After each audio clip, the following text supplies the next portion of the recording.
Hi everybody, Dan Illman, Mike Beer. Two stakes races on tap at Aqueduct on Sunday. We'll begin with race number 3. It is the $100,000 Plenty of Grace Stakes for older fillies and mares going 1 mile on the inner turf. You can play this nice Aqueduct card with the new DRF Bets account. Deposit $100, bet with $250. Learn more at bets.drf.com. Let's meet the field for the Plenty of Grace. We've got 2 horses entered main track only, the 6 Crimson Frost, the 7 Frosty Ann. Unfortunately, a short field. Chad Brown has 40% of the horses entered in the body of the race, Mike, beginning with 55, who returned to make her seasonal debut in 2018 with a good runner-up effort in this race behind another Chad Brown runner named Uni. 55 looked so good towards the end of 2018.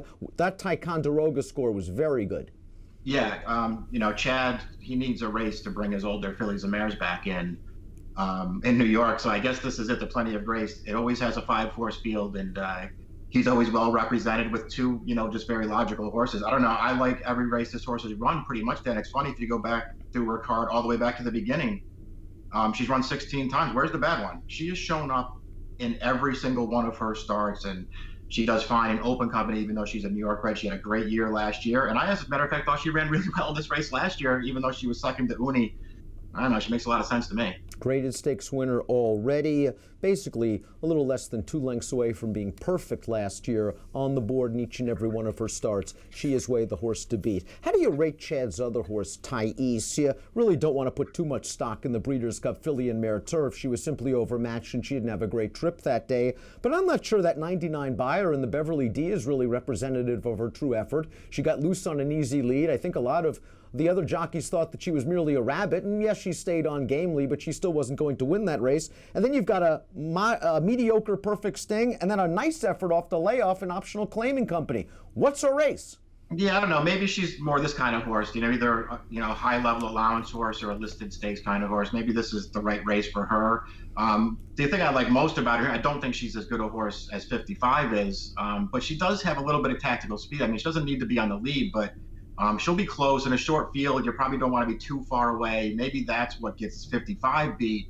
It might not affect this horse as much. Let's take a look at 55's formulator fact. I want to talk about that before we get to the Timeform U.S. Pace Projector. Chad, over the past 6 months, older last out winners on turf. He's 10 for 18, 14 of 18 on the board, 369 return on investment. Now let's take a look at the Timeform U.S. Pace Projector, see where Thais, who was the pace setter in the Beverly D, will be. And they've got Thais sitting 4th of 5 in the early portion of the race. Silent Sonnet is expected to make the lead according to Timeform US. Silent Sonnet pressed the pace last time out on a synthetic surface. This is her 3rd start off the layoff. I've always liked Silent Sonnet sprinting on the turf. I think 7 furlongs at Woodbine is her game. I'm waiting for her to run back to those races. I wonder if a mile's a little far. Yeah, that was my worry with her too. Her turf form seems to be fine. I just wonder if this distance might be a little too far for her. If she can get loose on the lead, like the pace projector suggests, maybe that will be enough. That she is a pretty good horse, and getting loose on the lead could help her chances. I wanted to like her more than I did. I'm kind of with you. I want her to be turned back a little bit. There are several horses, though, that perhaps could push that one on the lead. Most notably Coffee Crush, who stumbled badly at the start of her most recent effort and then was sent out to make an uncontested lead. And she had to go, I thought, pretty fast in the early portion of that race. She looked uncomfortable in the lane. It was her career best buyer speed figure, only an 80. She's going to have to do a lot better than that, and she's still eligible for a non-winners of 2 life. She has to improve. Luckily for her, she's eligible to do that. She hasn't run that often. And if you go back to the beginning of her career, when she was a 2-year-old, she actually looked like she had a lot of potential. I mean, her debut was a good performance. She was very green in that race. And then she came back in her next start, looked a lot more professional, wired a field. It looked like she could turn out to be okay, but she only ran twice last year. Now she's maybe getting back into regular racing. Maybe now's the time she takes a step forward. She's going to be a huge price in here. Let's take a look at our top selections for the Plenty of Grace Stakes. Mike, you're going with 55. She is way the horse to beat, and a must-use as an A in any sort of multiple race wagers.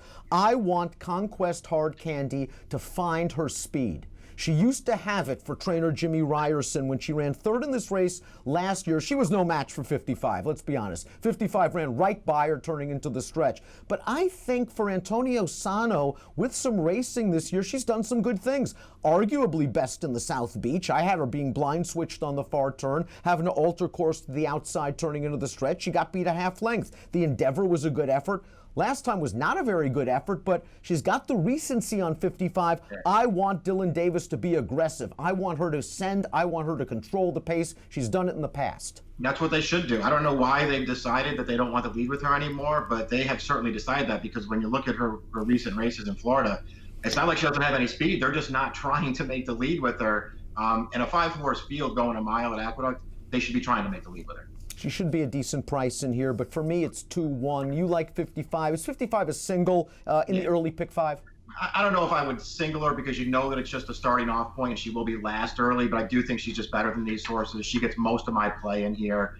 And, I can see Chad. If I was just going to take a shot with somebody else in the race, I would try and get Coffee Crush to wake up and take a step forward. Mike's going to look at Coffee Crush as an exacta play or an underneath play. 55, the top selection. I'll go Conquest Harcandy, 215 in the Plenty of Grace, one of 2 stakes races at Aqueduct on Sunday. Bet them both with a DRF Bets account. When you deposit $100 with DRF Bets, you get to bet with $250. DRF Bets, ready, set, bet. Approximate post time for the Plenty of Grace, 2:30 Eastern on Sunday. Good luck.